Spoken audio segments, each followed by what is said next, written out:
the Spirit in the wilderness, where for 40 days he was tempted by the devil.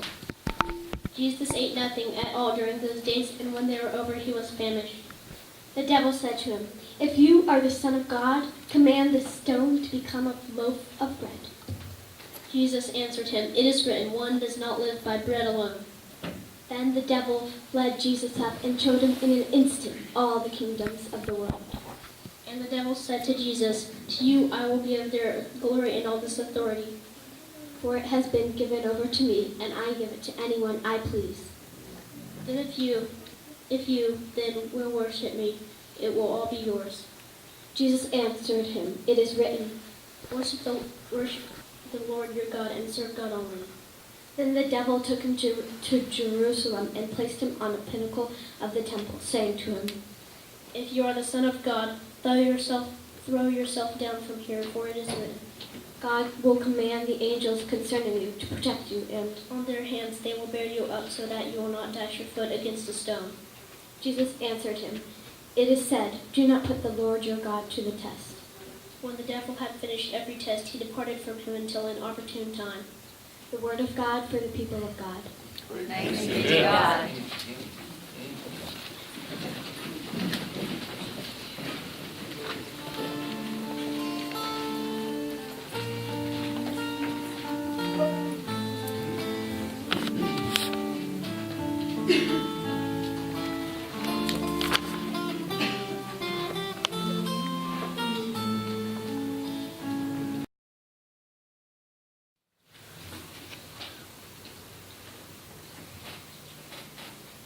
Friends, I have been at one worship service already today.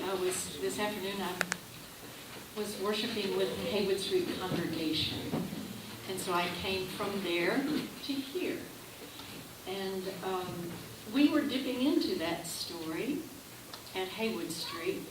So I'm going to invite us to have what Beth says was sanctified imagination. Is that Brad Braxton said? Use your sanctified imagination. We're going to use our sanctified imagination and bring in Haywood Street congregation into our circle.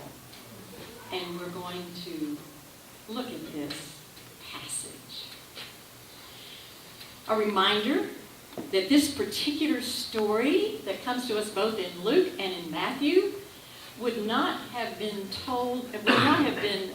known by us, except that Jesus must have told it to his disciples. How else would we have known? So it must have been a very important teaching. If you're a follower of Jesus, you're going to be in the wilderness. If you're a follower of Jesus, you're also going to know struggle. And it is a time in which we know the struggles outside of us and around us, as well as inside of us, that wilderness area that is there, that covers all kinds of terrain. In that kind of moment, there's clarity, a clearing away. Remember that Jesus was there for 40 days and 40 nights, and it mirrors all those other 40 days and 40 nights that happen in other places in the Bible, but especially mirrors the time in which the Hebrew people were 40 years in the wilderness. And Jesus had just crossed the Jordan, baptized and carrying his name, beloved, into the wilderness. And the Hebrew people had been baptized through those waters of the Red Sea and were carrying with them the name freedom. And in those new names was an opportunity to be tested. When you're tested on what you know. So it's much more of a time of figuring out, what do you know? It's not trying to trip you up, but trying to figure out what is within you. So this kind of testing came to the Hebrew people, and it came to Jesus, and it comes to the disciples, and it comes to us as followers in our wilderness. And the story just points us to the possibilities, and the choices that we have. So for just a moment, do you see any ways in which this story connects with yours?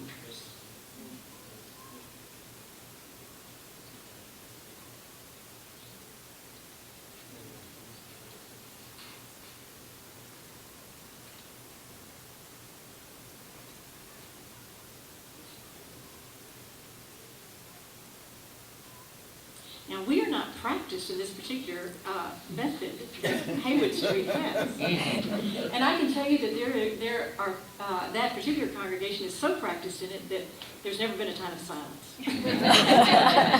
And there are some people that already have brought with them a sermon, and they're very willing to share it. So, just something to ponder. And may this story once again find its way into your story, because that's the whole hope of telling it. So, you come up with a whole bunch of names of how that word, the devil, finds its way into our vocabulary. So, not only do we say Satan, we say devil, we say evil one, backbiter, slanderer, deceiver, seducer, liar, tempter, adversary. The Greek word is diabolos, and it's best translated in the English word confuser. And that is really what I think helps us best in this story. Because it would be fabulous if the devil showed up with horns, the pitchfork, dressed in red, and you can go, oh, right, avoid that person. But no.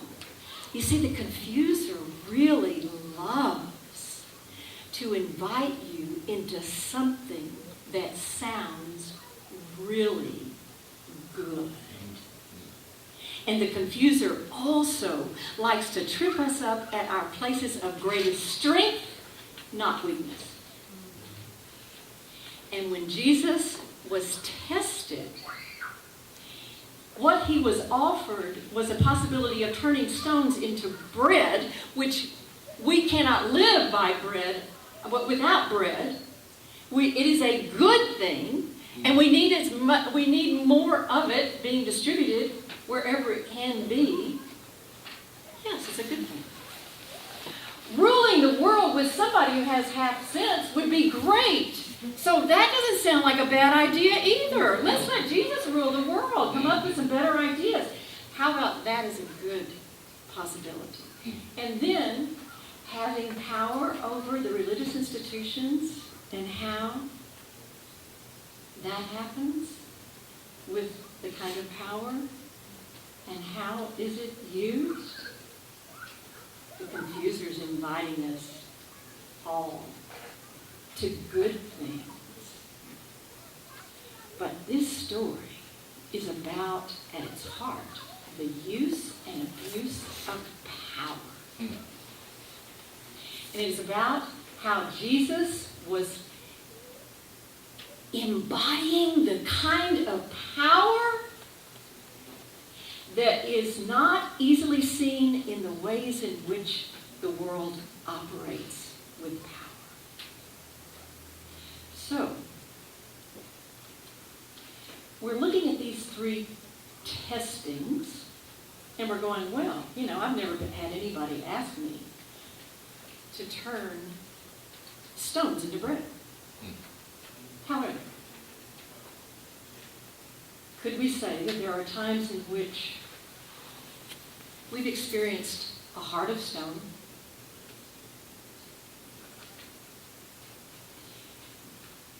in which we found a deadened spirit that did not live out of the bread of life, that Spirit that can take hold of us and grant us life and meaning and hope and generosity. And could it be that, of course, we've not been asked if we would like to rule the whole world? I'd like to be asked that.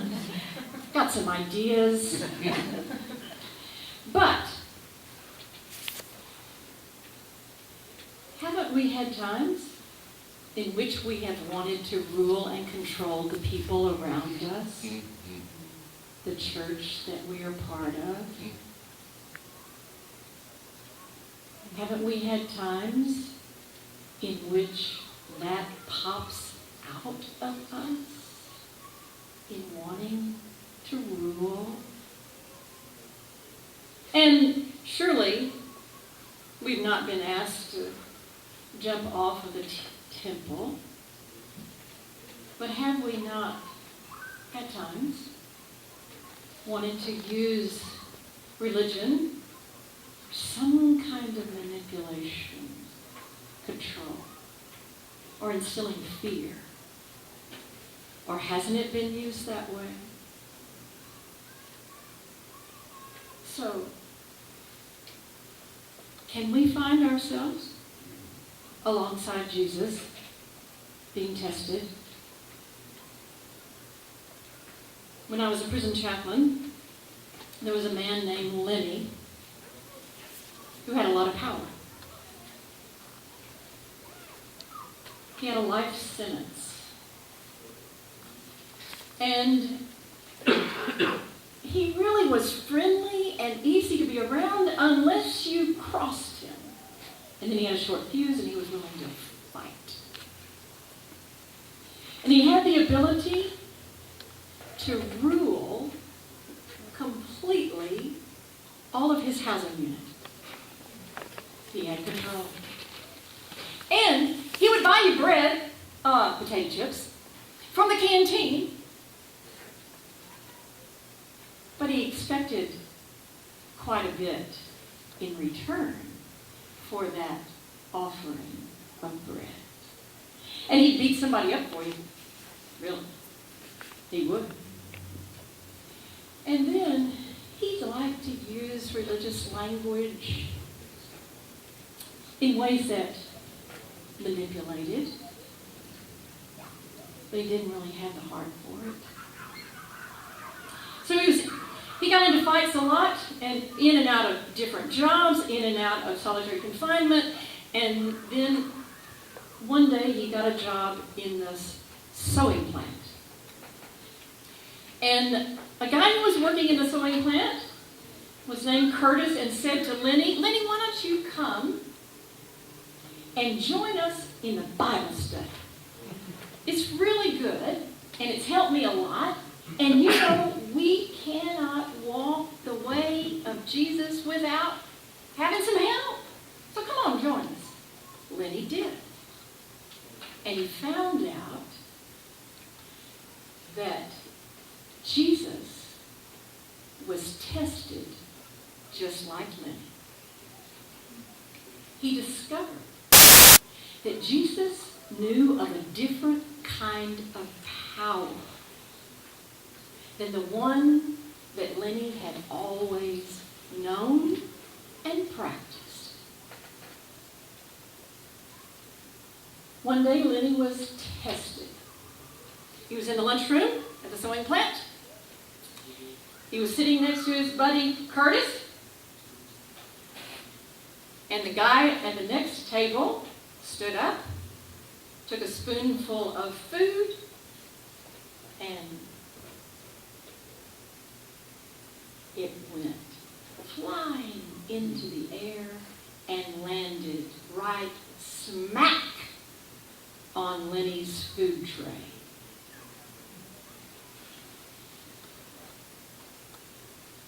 You can imagine, with Lenny's history, how he felt. Curtis knew, and Curtis started saying to Lenny, "Don't do it, man. Don't do it. Remember Jesus. Remember Jesus."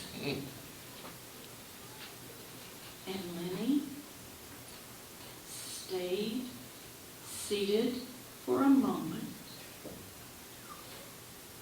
and then he rose up and he walked out.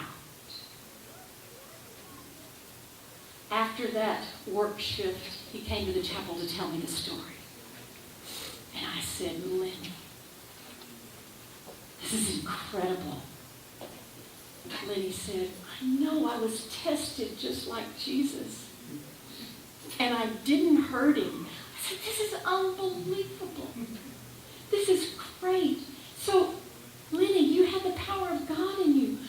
How did that make you feel?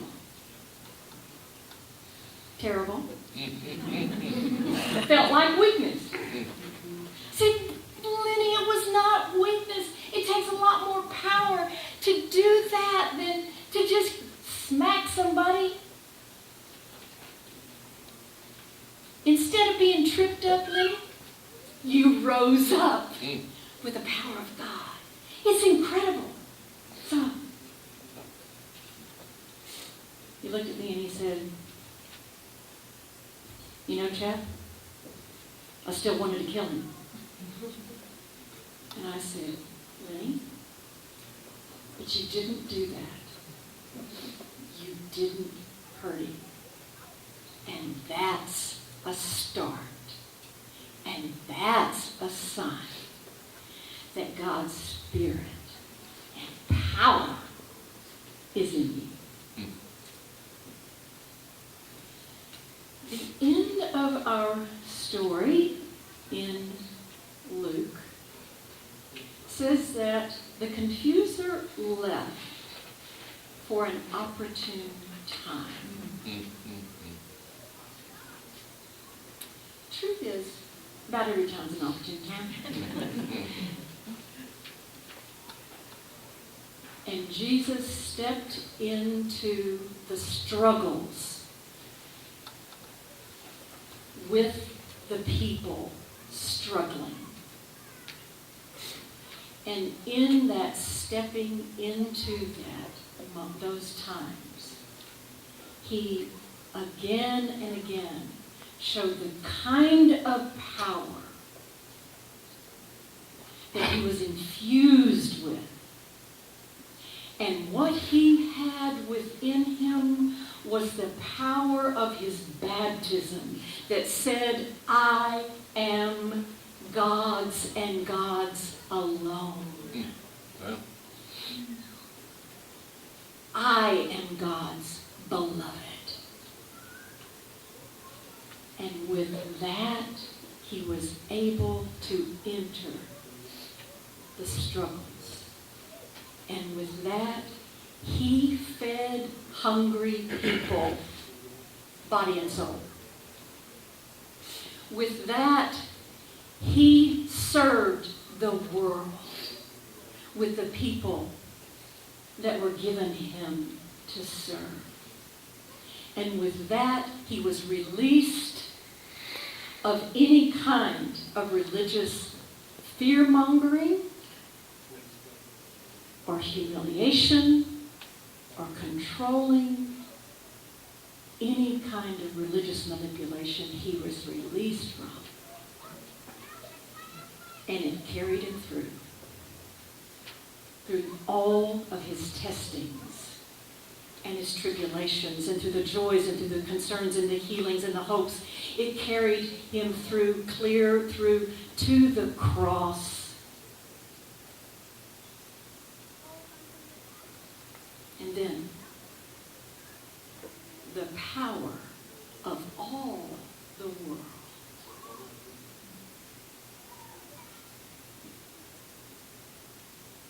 rose him up with a love